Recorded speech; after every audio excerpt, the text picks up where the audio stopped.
भगवान शंकर को प्रेरणा मिली महाराज, और इधर भगवान नारायण ने, भगवान श्री द्वारिकानाथ ने परीक्षित को शक्ति प्रदान की। होश आया परीक्षित को। सुखदेव जी का मिलन हुआ। परीक्षित चरणों में गिर पड़े सुखदेव जी के, हे गुरुदेव कृपा करो, गुरुदेव रक्षा करो, मैं अधम अपराधी पापी, आपके शरणागति, संतों ने आपके चरणों में भेजा है। मैंने एक महान संत का पाप किया है, अपमान किया है, पानी की प्यास में अंधा हो गया, स्वार्थ में आ गया। मैंने उस तपस्वी महात्मा को अपराध कर दिया, मरा हुआ सांप डाल के। उनके पुत्र ने अपने पिता के अपमान के प्रतिशोध में मुझे श्राप दिया है, वही सांप मुझे डसेगा। मेरे पास 7 ही दिन बचे हैं, इसलिए हे गुरुदेव मुझे मृत्यु आए, सांप डसने से कोई फर्क नहीं, मैं मरूंगा, पर मुझे मृत्यु का कलंक नहीं लगना चाहिए, संत के अपमान का, संत के श्राप का। भाई बहनों, ए ग्वालियर वासियों, ए मध्य प्रदेश वासियों, ए भारतवासियों, ए सनातनियों, मैं आपको बताना चाहता हूं, संत का अपमान करना और संत का श्राप, ये दोनों आदमी को नहीं लगने चाहिए। कभी भी संत का अपमान मत करो और किसी संत की हाय मत लो। अगर ये लग जाती है तो फिर राज्य के रजवाड़े नहीं रहते, संसार में कोई कीर्ति नहीं रहती। आदमी तिल तिल तिल तिल होके मरता है और तिल तिल होकर उसकी संपत्ति, उसकी संपत्ति संतति सब नष्ट हो जाती है। इसीलिए भारत के संत गौरवशाली हैं, भारत के साधु गौरवशाली हैं, भारत के ऋषि मुनि सारे ब्रह्मांड के निर्देश करता है। सारी दुनिया को अगर किसी ने कुछ सिखाया है तो वो भारत के संतों ने सिखाया है। राजा परीक्षित आज गुरु की शरणागति हो गए। मैंने थोड़ी देर पहले कहा पालतू बन जाओ। राजा परीक्षित अभी तक फालतू थे, इसलिए परेशान हो रहे थे। राजा को पालतू बना लिया, पालतू बना लिया राजा को सुखदेव जी ने। हृदय से लगाया और मंत्र देकर कहा, वत्स आसन पर बैठकर मंत्र का जाप करो और भगवान श्री कृष्ण की पावन कथा का श्रवण करो। जब कथा श्रवण करोगे तो तुम्हारा कलंक छूट जाएगा और तुम्हारी मृत्यु भी सुधर जाएगी, तुम्हारी सारे संकट समाप्त हो जाएंगे। हरि कीर्तन के साथ भगवान की कथा में विराजमान हो जाओ।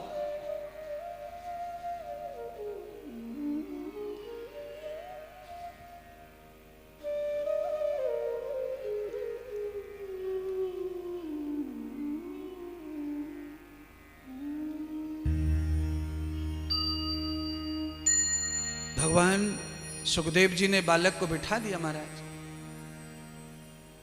सामने परीक्षित बैठे, प्रश्न पूछा, हे गुरुदेव कृपा करो, मुझे मृत्यु से बचाओ, मृत्यु के कलंक से बचाओ। मेरी गति, मेरा चित्त प्रभु में लग जाए और मैं माया के बंधन से मुक्त हो जाऊं, ऐसा मुझे मार्ग बताओ। तो भगवान सुखदेव कितना बढ़िया उत्तर देते हैं, बालक देख मेरे हाथ में ये फूल है और ये फूल तब तक मेरे हाथ में, तब तक मैंने पकड़ा है, मैं छोड़ दूंगा तो ये फूल अपने आप जहां था वहां चला जाएगा।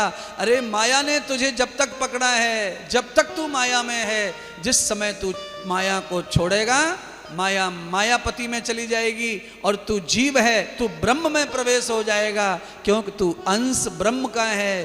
तू भटक रहा है मन के कारण, बुद्धि के कारण, तृष्णा के कारण, इच्छाओं के कारण, तू परमात्मा के चरणों से विमुख हो गया है। माया ने तुझे पकड़ा नहीं है, तूने माया को पकड़ा हुआ है। आप सबकी दुर्दशा वही है, हम सबकी दुर्दशा वही है। भागवत कथा कैसे मेरा कल्याण करेगी? तब भगवान सुखदेव जी ने राजा परीक्षित को धुंधकारी की पावन कथा सुनाई। हे राजन, आत्मदेव ब्राह्मण का पुत्र धुंधकारी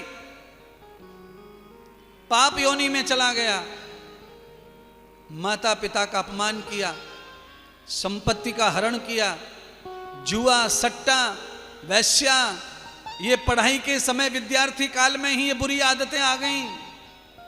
अंत में वैश्याओं ने उसे मार डाला और वो प्रेत योनि में चला गया। श्राद्ध किए, तर्पण किए, गया में पूजा हुई, बद्रीनाथ में पूजा हुई, सब तीर्थों में पूजा हुई, पर उस दुष्ट धुंधकारी का कदापि कल्याण नहीं हुआ।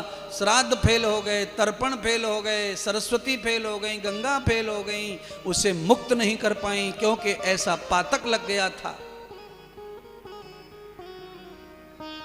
श्राद्धों से जो न हो, पितरों से कल्याण, तर्पण से, तीर्थों में जाकर पूजा पाठ, नदियों में तर्पण करने से जो न होता हो, उसका कैसे उद्धार होता है। तब धुंधकारी के बड़े भ्राता गौकर्ण महाराज ने श्राद्ध तर्पण करके आए वापस और देखा कि वो तो मुक्त नहीं हुआ, रोता फिर रहा है, भैया बचाओ, भैया बचाओ, भैया बचाओ। आत्मदेव ने पुत्र गौकर्ण से कहा, गौकर्ण अगर इसका कल्याण नहीं हुआ तो ये प्रेत आत्मा तुम्हें सुखी नहीं रहने देगी। हमेशा तुम्हारी सुख शांति के लिए इस आत्मा का कल्याण जरूर करना है। जाओ अपने गुरुदेव बृहस्पति से पूछो। गौकर्ण महाराज गुरुदेव बृहस्पति के पास पहुंचे, समाधान मिला।